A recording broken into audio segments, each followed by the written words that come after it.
এবার শাকিব খানের গোপন এক ভিডিও মুহূর্তেই ভাইরাল হয়ে যায় সামাজিক যোগাযোগ মাধ্যমে। প্রকাশিত ভাইরাল ভিডিওটিতে দেখা যায় শাকিব খান নিজ বাসার বারান্দায় বসে আড্ডায় মগ্ন মেহেদী হাসান হৃদয়ের সাথে। চারপাশে নীরবতা, কিন্তু সেই নীরবতার মাঝে চলছে গভীর আলোচনা। ভিডিওতে দেখা যায় কালো ড্রেস আপে একদম নতুন লুকে ধরা দিয়েছেন মেগাস্টার শাকিব খান। এই ভিডিওটি সামাজিক যোগাযোগ মাধ্যমে ছড়িয়ে পড়ার পর দর্শকরা বলছেন 2027 সালের ঈদে শাকিব খানকে নিয়ে মেহেদী হাসান নতুন সিনেমার পরিকল্পনা করছেন।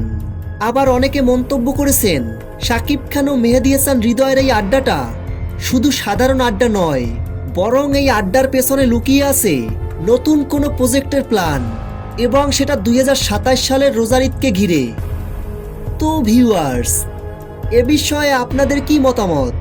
ভিডিওর নিচে কমেন্ট করে জানিয়ে দিন আপনাদের মূল্যবান মতামত। শাকিব খানের সকল আপডেট ভিডিও সবার আগে পেতে ভিডিওটিতে একটা লাইক দিয়ে চ্যানেলটি সাবস্ক্রাইব করে আমাদের পাশে থাকুন।